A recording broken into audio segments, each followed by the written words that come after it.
Rwanda can be surprising. Nature in Rwanda is raw and powerful. The natural ecosystems are unique and precious.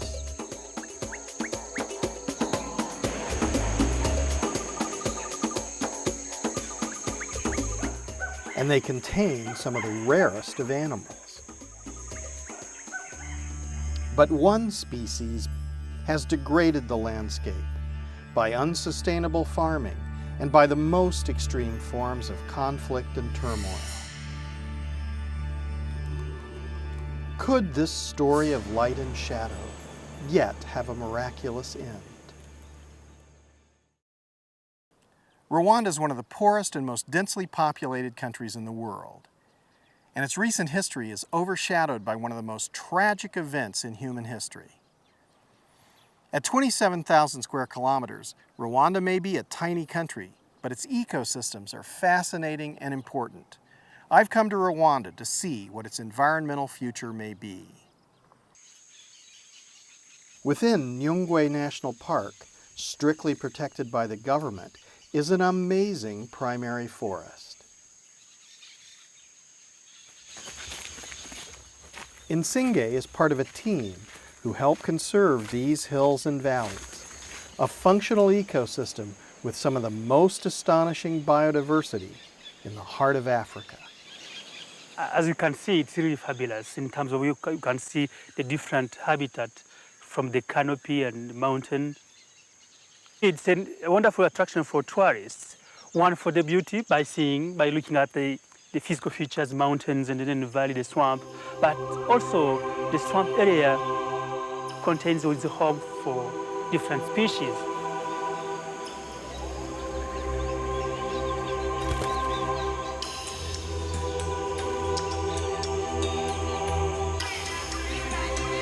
This is the largest mountainous forest remaining in this region, the urban rift. And having different species, biological species, which are endemic, which can only be found in this area. And for instance, looking about primates, it's in this area where you can have these chimpanzees in huge number. The chimpanzees and other primates are living icons of the highland forest. Famed primatologist Diane Fossey lived and died in the Rwandan rainforest, studying one of the rarest of species, the mountain gorilla.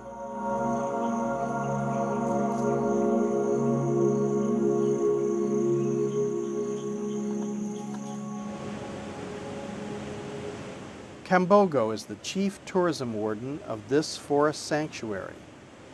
Now, it is said that 70% of the waters in Rwanda come from Nyungwe. The rivers flowing in the east feed the river Nile.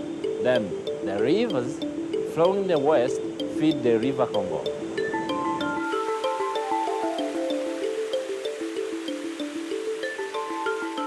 There are many springs in the park, and we are still even discovering more because of the impenetrable parts of the forest. When you come into a natural environment like this African rainforest here in Rwanda, you can't help but notice the differences in humidity, temperature, and even the levels of oxygen. The difference between this and human-altered environments is the profusion of biodiversity, the enormous quantities of biomass, and everywhere here is decaying organic matter. The biodiversity, the water, and the soil fertility, which come from the Rwandan forest, don't just nourish the wildlife. The thriving tea plantations depend on the water that flows from the forests, as do all the farmers. The Rwandan hills and mountains are what is known as a highland water tower. Traditionally, when the heavy rains come every year, the vast forest filters the water and regulates its flow. The water here is not only used by Rwandese. It goes throughout Africa. It goes up to Egypt, This going in Congo River. And in the east, it goes to the Nile River.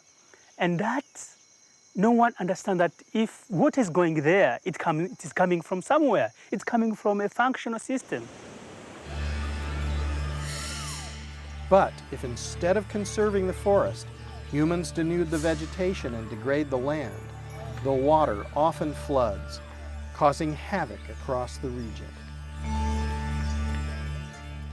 Rwanda is a land of tremendous natural beauty and ecological importance, but its recent past includes one of the most brutal chapters in contemporary human history. In 1994, perhaps as many as 1 million people were brutally murdered in a genocidal frenzy that took place over 100 days.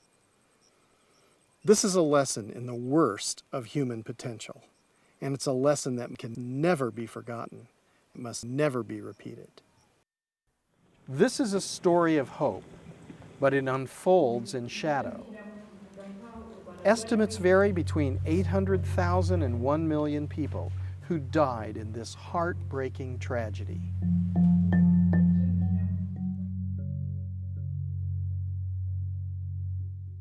The pictures here are being brought here by the families of the victims.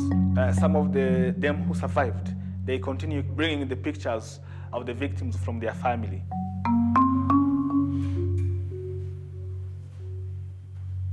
The people who are buried here, many of them are from the Kigali city. They were exhumed to be reburied in human dignity. The total number is more than 260,000 genocide victims that are buried in these graves. So we can now go and pay respect to one of the mass graves on our way down here.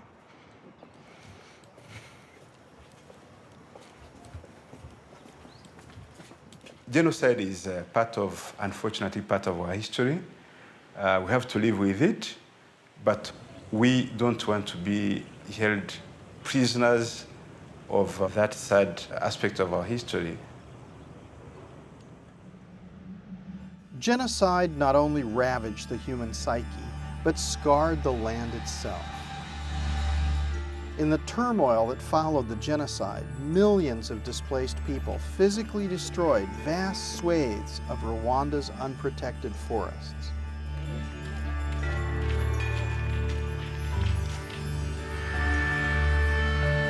Dr. Rose Mukankomeji remembers what the Gishwati forest was like when she was a girl. That was before the genocide, before the over-farming, and before much of the escalating population growth. My goodness, it was green, it was a forest. I used to come from the south here to go to just to Nyundo place. We used to pass 1 hour and a half traveling this Gishwati. But now it is not even 10 minutes. Everything has gone, specifically because of this pressure of population on natural resources. We see behind me the remaining forest of Gishwati, which we used to cover the whole area from here to Rubavu district, Nyabihu district. Actually, Gishwati used to be linked with Volcano Park and the Nyungwe forest before we've done a lot of degradation.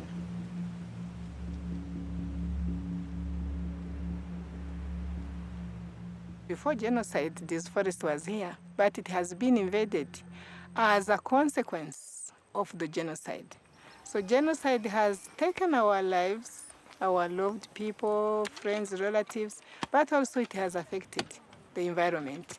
So people, they came, they go, they went where they could find. So now, the degradation of environment has been huge because of the conflict passed through.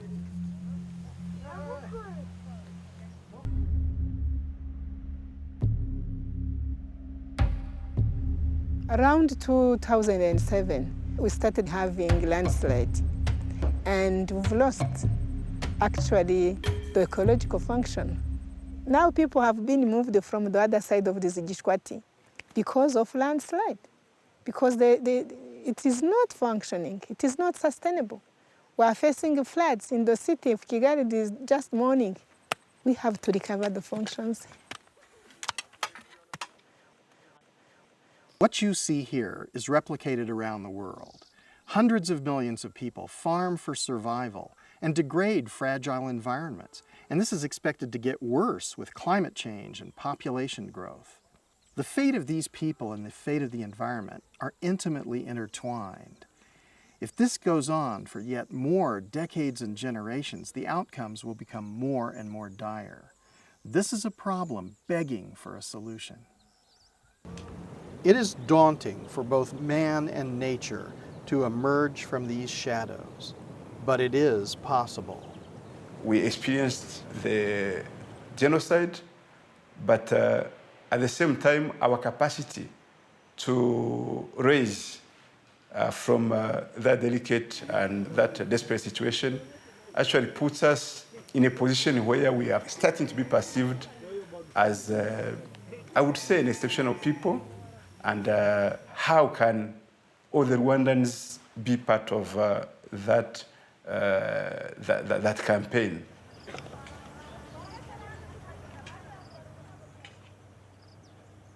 The Rwandan government and people have embarked on a huge experiment, seeking to rapidly alter centuries of degradation that has impoverished the land and forced individuals and communities to compete for scarce resources.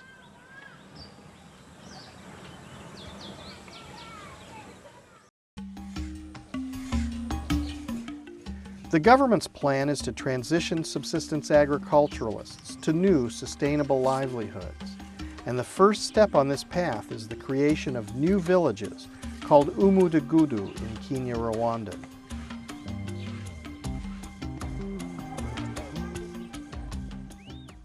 This is the village of Rubaya in Rwanda near the Ugandan border. Some of the poorest people in the country live here.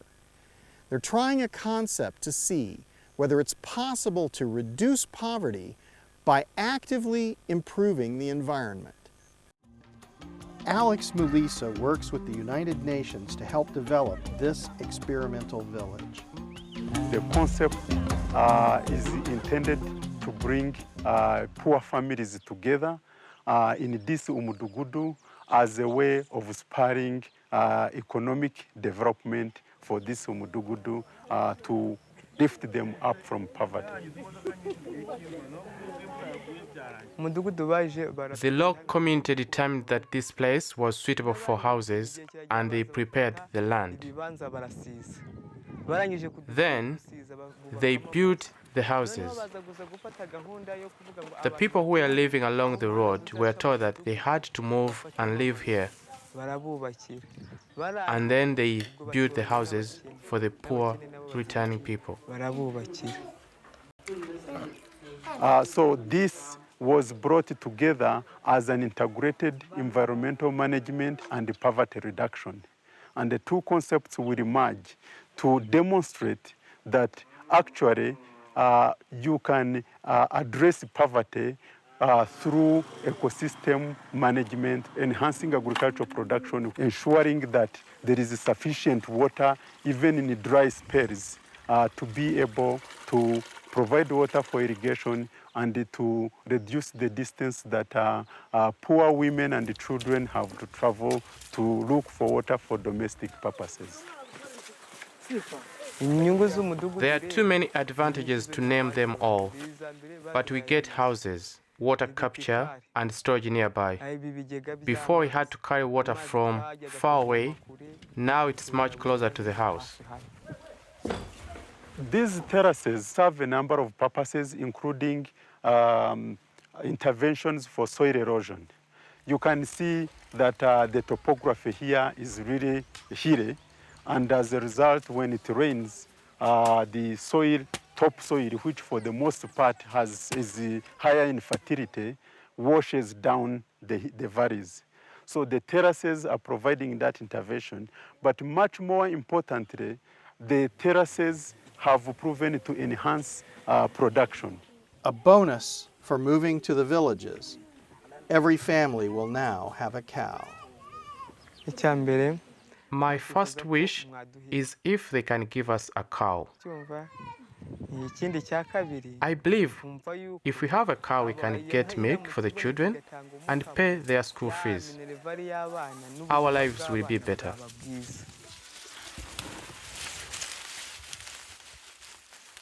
The Poverty Environment Initiative, as it is called, is a step forward toward linking ecological function and human well-being. But will it work?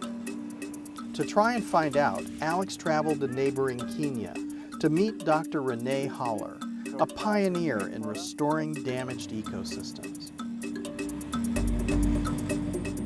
Dr. Haller's own experiment began in a cement factory quarry. Hard to find a landscape more ravaged, not even any soil. His challenge to restore the ecosystem, to bring the quarry back to the garden. The basic thing was I saw that I have a jigsaw puzzle, but most of the pieces were missing. And so I was setting out for my vision, which I had, a total ecosystem to be built. So I needed all these bits and pieces, which I learned slowly. What I did was actually just giving nature a helping hand. His work was inspired by an unlikely creature, the red-legged millipede, which eats the fallen needles of the casuarina pine, creating humus and fertile soil in the once barren rock quarry. So then we introduced them into the quarry, but after a very short time we had actually had then they established themselves very well. And now in the best parts where the soil is not washed off, we had up to 10 centimeters of humus. Dr. Haller's work has shown that by restoring vegetation cover and biodiversity, it is possible to retain the vital water needed in the ground. That means overcoming drought and arid conditions that have become so common in Africa, where vegetation cover has been lost. What happened now, there's hardly a place in these quarries down there which has no vegetation. There's grass, there's trees, everything. Before, it was 2.5 square kilometers of desert. 1,000 hectares being rehabilitated from bare, non-soiled areas is to us brings some hope that there is something that can be done for Rwandan soils. Over the years, Dr. Haller has expanded his work to show how the principles of restoration he has pioneered can help small farmers like those in Rwanda. So we all go for things which the farmers can do themselves. Right. We started with a little biogas system on the other side, that's experimental, Right. with the drums, which are very simple. And then we had the next one, was then the biogas system which we have tubes. Because we found not everybody has got cows or manures, but they have got vegetation, which they can use then.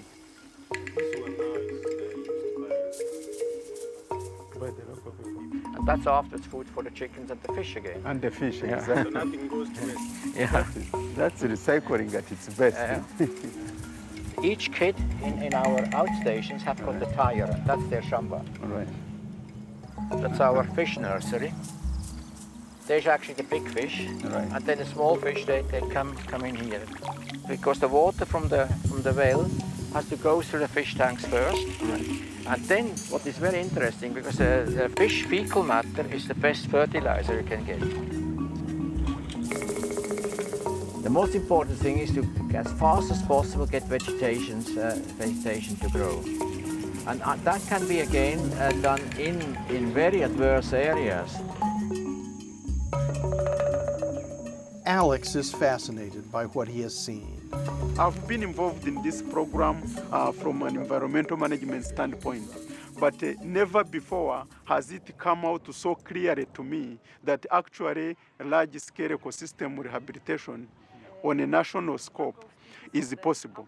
At the Haller Park, I have seen ecosystem rehabilitation take place actually from initial conditions that are much worse than what we would be dealing with in Rwanda. Back in Rwanda, the lesson that it is possible to restore degraded lands is great news. But Rwanda faces special challenges because here there are so many people living from the land. The government has had some tough choices to make. Should the people simply be helped to be better subsistence farmers, or should many be encouraged to leave farming altogether? The decision will affect the future of millions. We want to get quite a sizable number of them out of agriculture, and this is one of the solutions that we are contemplating to ensure that our environment indeed can sustain all the economic activities that have been identified as the drivers of the national economy. The decision to try and reduce the numbers of people in subsistence agriculture is dramatic and controversial. Now we have managed to put them in this small village. We need to improve it. And maybe next time if you came, they have water, they have electricity. So maybe we can lead. But right now, we still have to work very, very hard. In order to reverse degradation, to restore fertility, and to naturally regulate the water, the weather, and the climate, it is necessary to revegetate the country and continuously accumulate organic matter. In this task, nature can help, because generating large amounts of vegetation in the tropical highlands of Rwanda is what nature wants to do as well.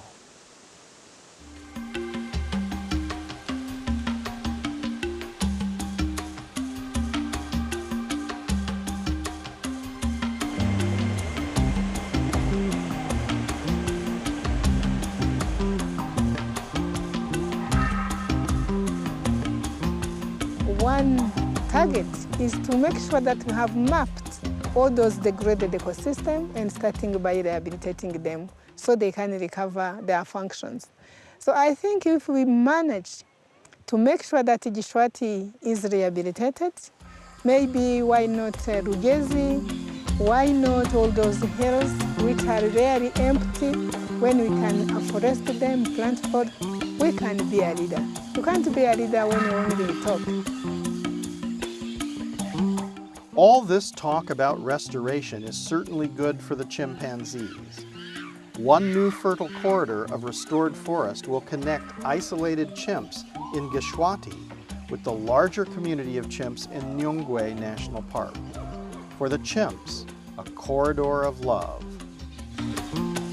The expected distance between two forests is 50 kilometers, and we plan to build a corridor of 1 kilometer of width.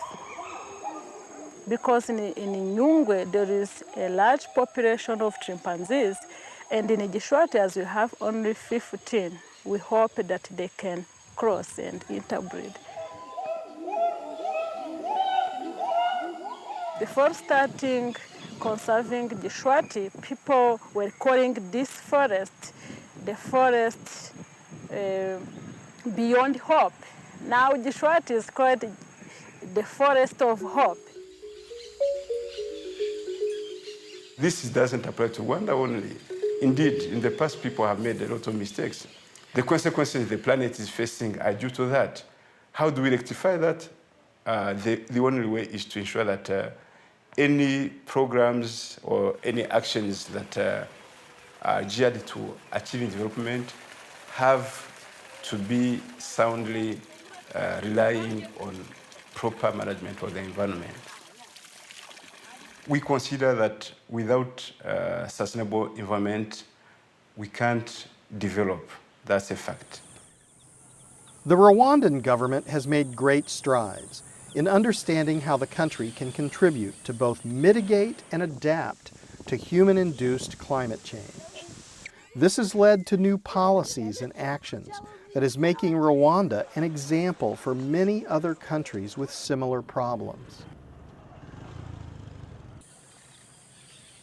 The Rwanda Forest Landscape Restoration Initiative, designed to restore all degraded land in the country, was formally announced in New York at the United Nations Forum on Forests in February 2011.